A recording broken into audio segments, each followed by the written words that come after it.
Sa mga gustong kumuha ng lisensya dyan, non-pro, ito panoorin nyo. Kung higit sa isang driver ang dumating sa four-way stop, sino sa kanila ang may karapatan sa daan? A. Ang driver na unang dumating sa siyang unang dapat na umandar. B. Ang driver pa na huling dumating ang siyang unang dapat na umandar. C. Ang driver na higit sa malaking sasakyan ang siyang unang dapat umandar. Ang tamang sagot ay letter A. Ang driver na unang dumating ang siyang unang dapat na umandar. Ang driver ay nararapat na laging magbigay ng daan sa mga sasakyang may blinkers at sirena na nakabukas dahil sila ay A. Malalaking sasakyan, B. Maliliit na sasakyan, C. Sasakyang tumutugon sa gipit sa nakalagayan or emergency. Ang tamang sagot ay letter C. Sasakyang tumutugon sa gipit na kalagayan or emergency. Sino ang may prioridad sa intersection kung may dalawang sasakyan na dumating? A. Ang sasakyang nasa kaliwa ang prioridad. B. May prioridad ang higit na malaking sasakyan. C. Ang sasakyang nasa kanan ang may prioridad. Ang tamang sagot ay letter C. Ang sasakyang nasa kanan ang may prioridad. Sa anong pagkakataon hindi maaaring mag-overtake? A. Tuwing gabi. B. Kung umuulan. C. Sa blind curve. Ang tamang sagot, letter C. Sa blind curve. 22. Ayon sa RA 4136, ang student driver's permit ay dapat hindi bababa sa edad na A. 16 na taong gulang, B. 18 na taong gulang, C. 20 na taong gulang. Ang tamang sagot ay A. 16 na taong gulang. Ayon sa mga sumusunod, alin ang hindi ipinagbabawal ng Anti-Distracted Driving Act? A. Pagbabasa ng e-books o email. B. Pagpapadala at o pagbabasa ng mensahe mula sa iyong mobile device. Letter C. Paggamit ng hands-free device. Ang tamang sagot ay letter C. Paggamit ng hands-free device. Ang traffic sign na no stopping ay nangangahulugan na A. Maaari kang huminto sandali kung magsasakay o magbababa ng pasahero ng mabilis. B. Hindi maaaring huminto maliban kung tatanggap ng tawag. Letter C. Hindi ka maaaring huminto maliban kung pinahihinto ng traffic enforcer. Ang tamang sagot ay letter C. Totoo ba na ang di kumikilos na pulang trapiko ilaw ay nangangahulugang dapat kang huminto hanggang ang sangandaan ay maging maaliwalas para magpatuloy? A. Totoo. B. Hindi totoo. C. Walang sagot. Ang tamang sagot ay B. Hindi totoo.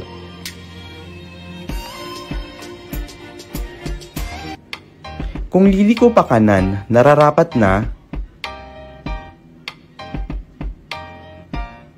A. Bagalan ng takbo, manatili sa pinakalabas na bahagi ng daan at mag-signal upang lumiko sa kanan. B. Manatili sa kaliwang kalsada at mag-signal upang lumiko sa kanan 15 metro bago lumiko. C. Manatili sa kanang daan at ng kalsada at mag-signal upang lumiko sa kanan 30 metro bago lumiko. Ang tamang sagot ay letter A. Bagalan ng takbo, manatili sa pinakalabas na bahagi ng daan at mag-signal upang lumiko sa kanan. Ang ibig sabihin ng dobling puting putol-putol na linya sa daan ay A.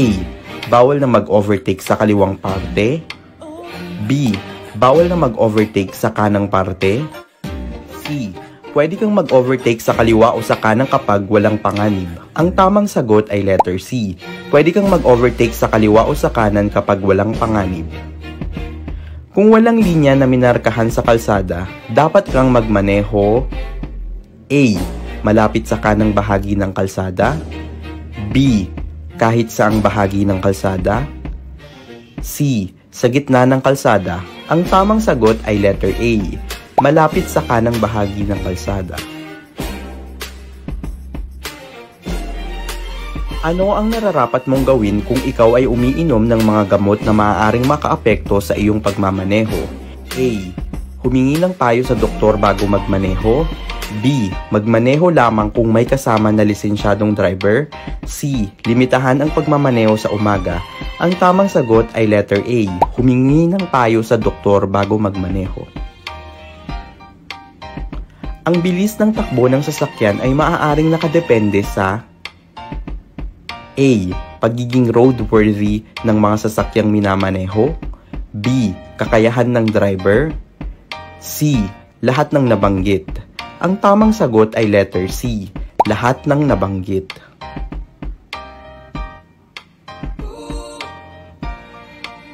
Ano ang dapat mong gawin kung pinapatakbo ka ng pulis pantrapiko kahit na pula ang traffic light o senyas na nagpapahinto? A. Hindi ka dapat sumunod sapagkat kung susunod ka ay huhulihin ka. B. Dapat kang sumunod. C. Hindi mo dapat pansinin ang pulis pantrapiko at hintayin ang traffic light na berde. Ang tamang sagot ay letter B. Dapat kang sumunod.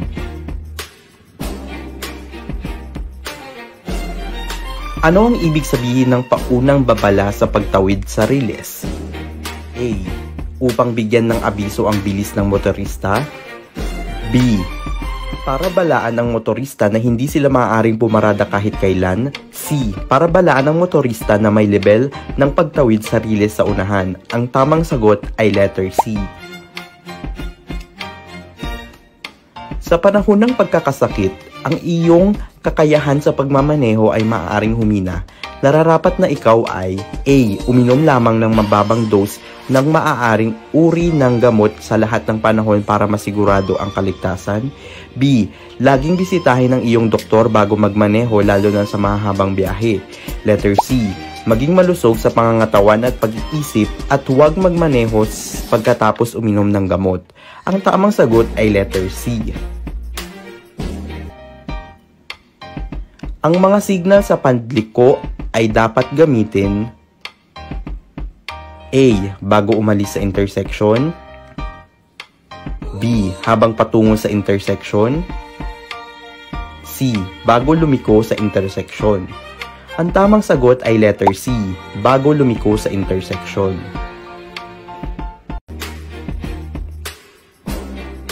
Ano ang maksimum na parusa para sa paulit-ulit na paglabag ng RA 10666 o Children's Safety on Motorcycle Act? A. Pagkabilanggo ng 6 na taon. B. Multang 50,000. C. Pagbawi ng driver's license. Ang tamang sagot ay letter C. Pagbawi ng driver's license. Ang driver ng motorsiklo ay dapat palaging nag-iingat. Upang magawa ito, sila ay nangangailangan na nakasuot ng A. Mga helmet na laan sa trabahong pangkonstruksyon. B. Standard protective helmets. C. Sombrero ng pulis o gloves. Ang tamang sagot ay letter B. Standard protective helmets. Kapag kailangan mo ng salamin sa mata para makakita ng maayos, kailan mo dapat ito isuot? A. Sa pangit na panahon. B. Sa mabigat na daloy ng trapiko. C. Kapag nagmamaneho. Ang tamang sagot ay C. Kapag nagmamaneho.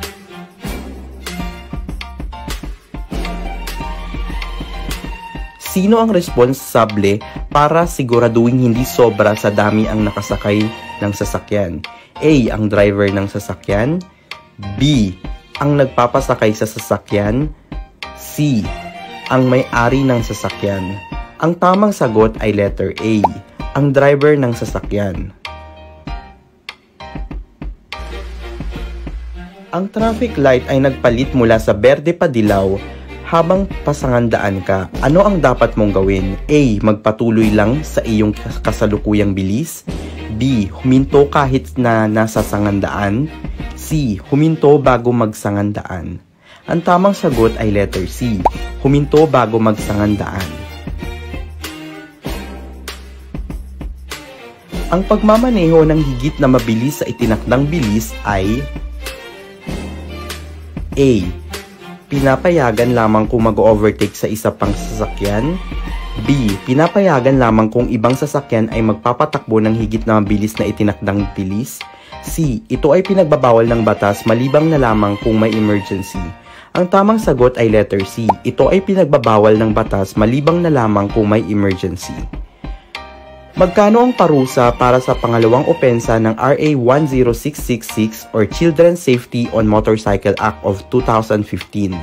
A. 1,000, B. 5,000, C. 7,000. Ang tamang sagot ay letter B, 5,000 pesos.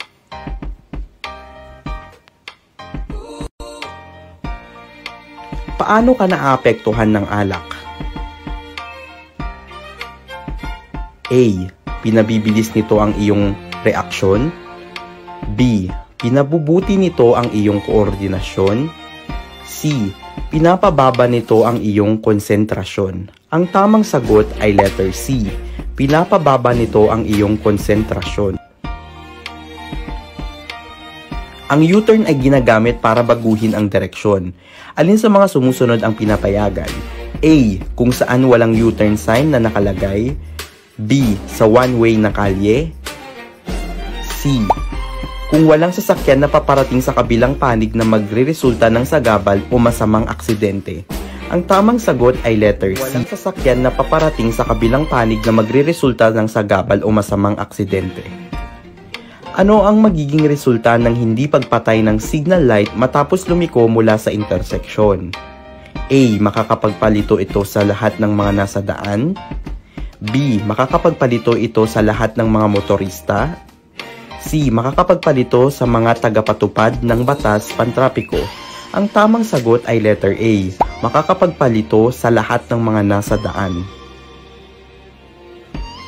Alin sa mga sumusunod ang gawaing paglabag sa pavement marking? A. Pagbusina. B. Biglaang pagbagal ng takbo habang naka-birthday ilaw. C. Paghinto at pagbaba ng mga pasahero sa tawiran ng tao. Ang tamang sagot ay letter C. Paghinto at pagbaba ng mga pasahero sa tawiran ng tao. Ano ang dapat gawin ng isang driver kung siya ay dadaan sa isang kalye na maraming tao na tumatawid? A. Bagalan ng takbo, maging alerto o maingat. Tignan kung ligtas ang pagdaan. B. Magpatuloy sa normal na bilis ng takbo. Letter C. Bumusina at pailawan ang mga headlights. Ang tamang sagot ay letter A. Bagalan ng takbo, maging alerto o maingat at tignan kung ligtas ang pagdaan. Ang kumikislap na dilaw na ilaw ay signal na nagpapahiwatig na dapat A. Bagalan ng takbo at magpatuloy kapag ligtas. B. Ipagpatuloy ang kasalukuyang bilis. C. Magmabilis. Ang tamang sagot ay letter A. Bagalan ang takbo at magpatuloy kapag ligtas. Kung balak mong bumagal o huminto, dapat mong A. Bumusina. B. Tapakan ng iyong preno ng magaan upang buksan ang iyong mga ilaw sa preno. C. Manatili sa iyong linya pagkatapos huminto. Ang tamang sagot ay letter B. Tapakan ng iyong preno ng magaan upang buksan ang iyong mga ilaw sa preno. Kumplituhin ang tamang pahayag. Hindi mo dapat gamitin ang busina kapag ang iyong sasakyan ay nakatigil. A. Maliban kung ang isang gumagalaw na sasakyan ay maaaring maging sanhi ng panganib. B. Maliban kung ito ay ginagamit lamang ng saglit. Letter C. Maliban sa pagbigay ng sinyales na nakarating ka na. Ang tamang sagot ay letter A. Maliban kung ang isang gumagalaw na sasakyan ay nagdudulot ng isang panganib. Ang mga linya, simbolo at mga salitang nakapinta sa kalsada ay tinatawag na A. Mga traffic signal. B. Pavement markings. C. Traffic hazard. Ang tamang sagot ay letter B. Pavement markings.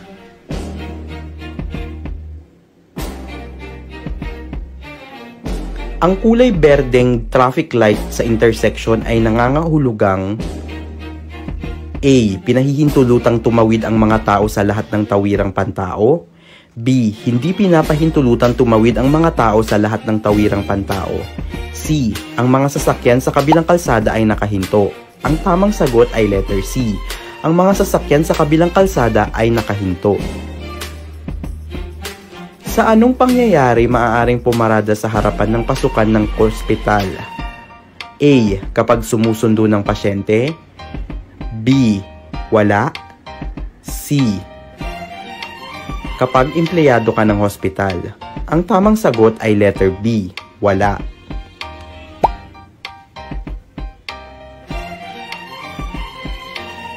Maiiwasan at mababawasan ang mga aksidente sa kalsada kung A. Hindi binabaliwala ng mga driver ang senyas pantrapiko.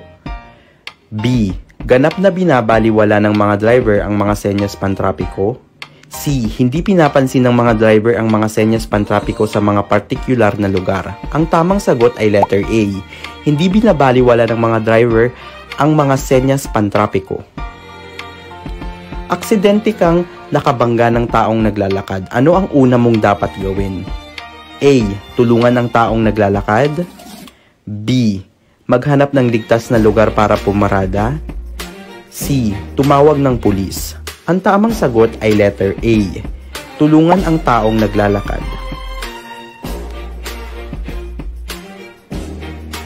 Ang sasakyan ay nakaparada kapag A.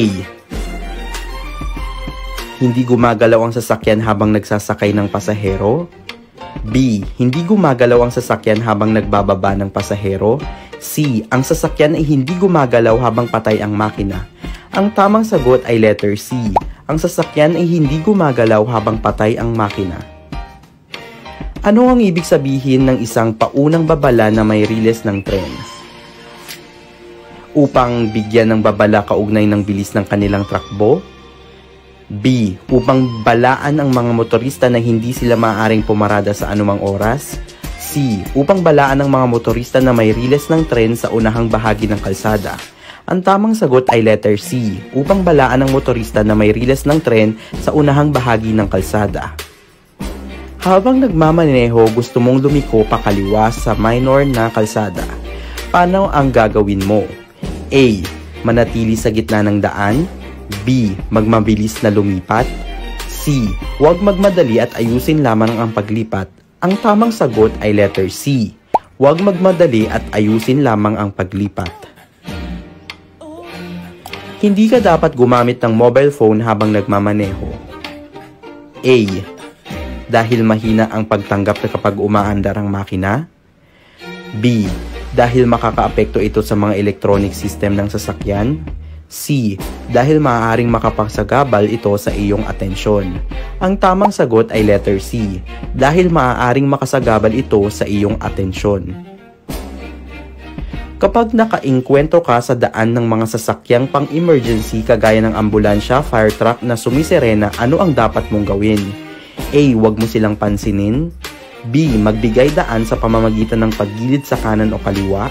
C. Harangan ang kanilang daan. Ang tamang sagot ay B. Magbigay daan sa pamamagitan ng paggilid sa kanan o kaliwa.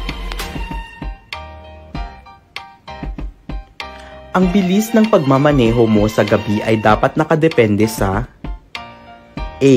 Pisikal at mental na kondisyon at husay ng driver. B.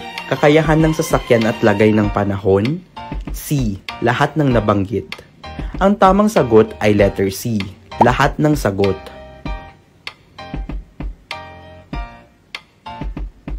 Ang paglipat sa linya sa sangandaan ay A. Napakaligtas. B. Ligtas. C. Hindi ligtas. Ang tamang sagot ay C. Hindi ligtas.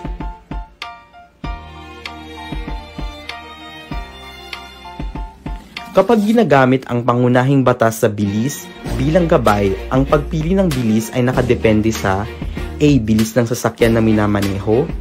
B. Kasanayan ng driver. C. Lahat ng nabanggit. Ang tamang sagot ay C. Lahat ng nabanggit.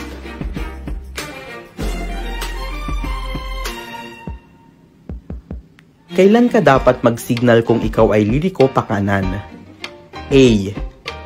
Habang lumiliko. B.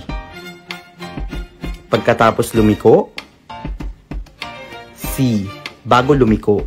Ang tamang sagot ay letter C. Bago lumiko.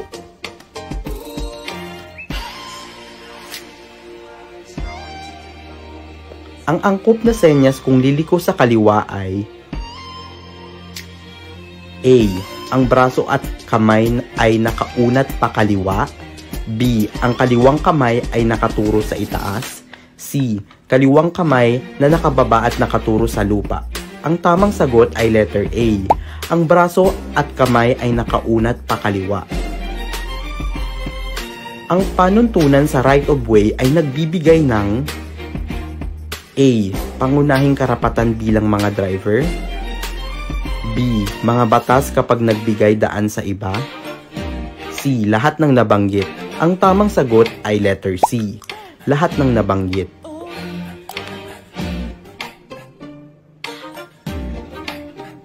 Ang aksyon na ito ay maaaring magdulot sa iyo ng mapasagadsad at mawalan ng kontrol kapag gumawa ka ng biglaang paglipat lalo na sa basa at posibleng madulas na kalsada. A. Hindi tamang pagpreno. B. Lumilikong mabagal. C. Akselerasyong napakabagal. Ang tamang sagot ay letter A. Hindi tamang pagpreno. Hindi ka maaaring bumusina maliban na lamang kung A. May mga umaandar na sasakyan na maaaring magdulot sa iyo ng kapahamakan. B. Kailangan mong agawin ang pansin ng traffic enforcer. C. Magbigay senyas na ikaw ay paparating. Ang tamang sagot A. May mga umaandar na sasakyan na maaaring magdulot sa iyo ng kapahamakan.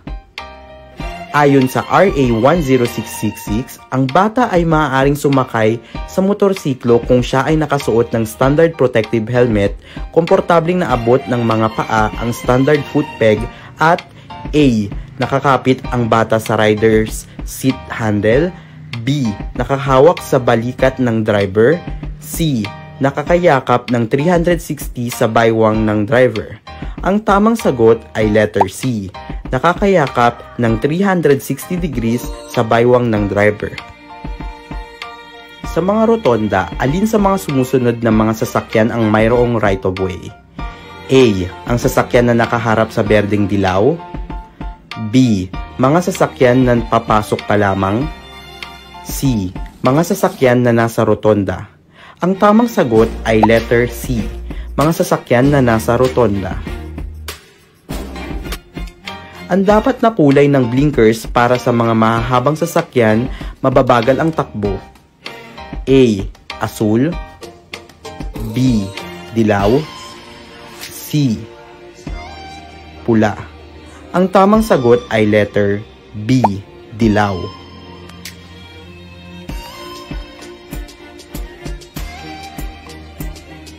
Ang traffic sign na no parking ay nangangahulugan na A.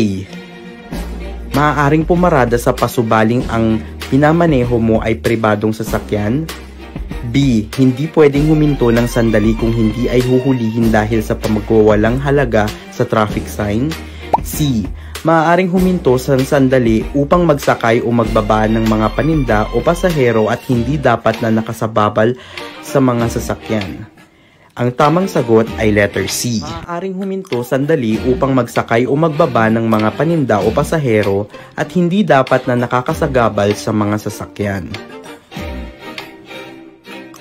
Pinahihintulutang pumarada ang isang sasakyan kung A. Lampas 4 na metro sa buka, insedyo o fire hydrant. B. Sa loob ng 3 metro ng intersection ng mga linyang kurbada. C. Sa loob ng intersection. Ang tapang sagot ay letter A. Lampas 4 na metro sa boka, insedyo o fire hydrant. May biglang tumawid sa kalsada nang aandar ka na. Ano ang dapat mong gawin? A. Bumusina ng isang beses at hayaang tumawid ang tao. B. Maghintay hanggang sa makatawid ang tao. C. Paatrasin ng taong tumatawid. Ang tamang sagot ay letter B. Maghintay hanggang sa makatawid ang tao. Sana ay may natutunan ka sa video na ito at isaulo ang lahat ng natutunan at gamitin ito ng Good luck sa inyo. At sana magiging professional ang lesson nyo. Yun lang guys. Ingat.